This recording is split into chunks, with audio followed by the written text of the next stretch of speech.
এ মাসকে কেন্দ্র করে যে সমস্ত ভুল ধারণা বা কুসংস্কার আমাদের সমাজে প্রচলিত আছে এবং সমাজে ছেয়ে আছে, তার ভিতরে প্রধান এবং সবচেয়ে বড় কুসংস্কারের বিষয় হলো অনেকেই মনে করেন রজব মাসটি হলো মেরাজের মাস এবং এই মাসের 27 তারিখে রাসূল আকরাম সাল্লাল্লাহু আলাইহি ওয়াসাল্লামের মেরাজ হয়েছে, এই ধারণা অনেক মুসলমানরা রাখেন এবং অনেকের ভিতরে এটা বদ্ধমূল আছে।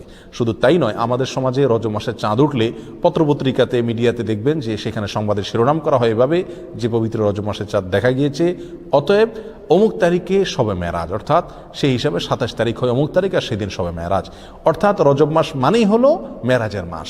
এ মাসের মূল প্রতিপাদ্য বিষয় হলো মেরাজ, যার কারণে এ মাসের অনেক ফজিলত এবং অনেক গুরুত্ব এবং মর্যাদা আছে বলে অনেকে মনে করে থাকেন, অথচ এর সাথে কোরআন এবং সুন্নাহর ন্যূনতম কোনো সম্পর্ক নাই। হাদিস শাস্ত্রের ইতিহাসে সবচেয়ে বড় মাপের হাদিস বিশারদদের একজন হলেন হাফেজ ইবনে হাজার আল আসকালানী রাহিমাহুল্লাহ। হাফেজ ইবনে হাজার আসকালানী রাহিমাহুল্লাহর নাম জানেন না অথবা তার ইলম থেকে উপকৃত হননি এমন একজন আলেমও সারা পৃথিবীতে খুঁজে পাওয়া কঠিন হবে। সেই হাফেজ ইবনে হাজার আল আসকালানী রাহিমাহুল্লাহ বলেছেন যে ওয়াদাকারা বাজুল কুসা আছে, কোন কাহিনী রিসাইটার, কোন গল্পবাজ বক্তা তারা মানুষদেরকে বলে, বা গল্পবাজ লেখক তারা মানুষদেরকে জানায় যে নবী ইসলামের মেরাজের ঘটনা নাকি রজব মাসে হয়েছে এবং রজব মাসের 27 তারিখে হয়েছে। তিনি বলেন যে ওয়াদা আলিকা কিসবুন, আর এটা মিথ্যাচার। নবী ইসলামের নামে তিনি রজব মাসের 27 তারিখে তার মেরাজ হয়েছে এরকম কোনো গ্রহণযোগ্য বর্ণনা পাওয়া যায় না। নবী ইসলামের মেরাজ হয়েছে এটি ঠিক এবং ইসরা হয়েছে সেটি কোরআন দ্বারা প্রমাণিত, বিদায় সেটাকে অস্বীকার করলে ইমানই থাকবে না, সেটি আরেক বিষয়।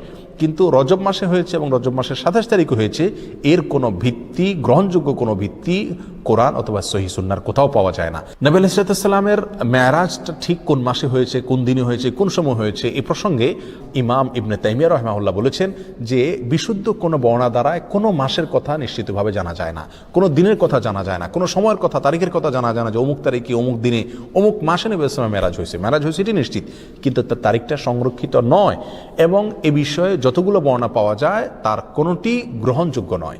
বিধায় এই মাসকে মেরাজের মাস এবং এই মাসের 27 তারিখে শবে মেরাজ এর রাত মনে করে সে রাতে বিশেষ কোনো আমল করা, এই রাতকে বিশেষ কোনো পদ্ধতি উদযাপন করা, এটি হলো রজব মাসের সবচেয়ে বড় বিদআত, যার সঙ্গে ইসলামী শরিয়ার কোনো সম্পর্ক নাই। সম্মানিত ভাই বন্ধুগণ, আমরা সেই আমলটাই করব সওয়াবের উদ্দেশ্যে যে আমলটি কোরআনে অথবা নবী আলাইহিসসালামের হাদিসে বর্ণিত হয়েছে। এর বাইরে কোনো কিছু যদি আমরা করি সেটার নাম বিদআত হবে। বিধায় রজব মাসকে কেন্দ্র করে এই মেরাজ উদযাপন করা, শবে মেরাজ উদযাপন করা, এগুলো সবগুলো বিদআত হবে, এগুলো সবগুলো পরিত্যাজ্য হবে। আল্লাহ তাআলা আমাদেরকে বুঝার তৌফিক দান করুন। সম্মানিত ভাইয়েরা, যদি আমরা ধরেও নেই যে রজব মাসেই এবং রজব মাসের 27 তারিখে নবী আলাইহিসসালামের মেরাজ হয়েছে, তারপরও একটা কথা থেকে যায়, তা হলো নবী আলাইহিসসালামের মেরাজ হয়েছে মক্কায় এবং মক্কার শুরুর দিকে। তিনি এই মেরাজের ঘটনার পরে মক্কায় দীর্ঘদিন ছিলেন, মদিনায় দীর্ঘদিন ছিলেন, তার মৃত্যুর পরে তার সাহাবায়ে কেরাম দীর্ঘদিন ছিলেন।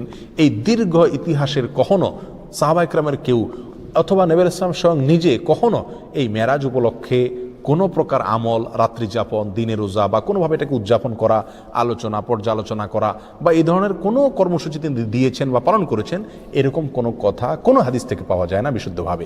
অতএব এই আমলটি আমরা যারা করে থাকি রজব মাসকে কেন্দ্র করে শবে মেরাজের উদযাপনের আমল, এটি সম্পূর্ণভাবে বিদআত এবং পরিত্যাজ্য। আল্লাহ সুবহানাহু ওয়া তাআলা আমাদেরকে বুঝার তৌফিক দান করুন। এর সাথে ইসলামের শরিয়ার কোনো প্রকার সম্পর্ক নাই।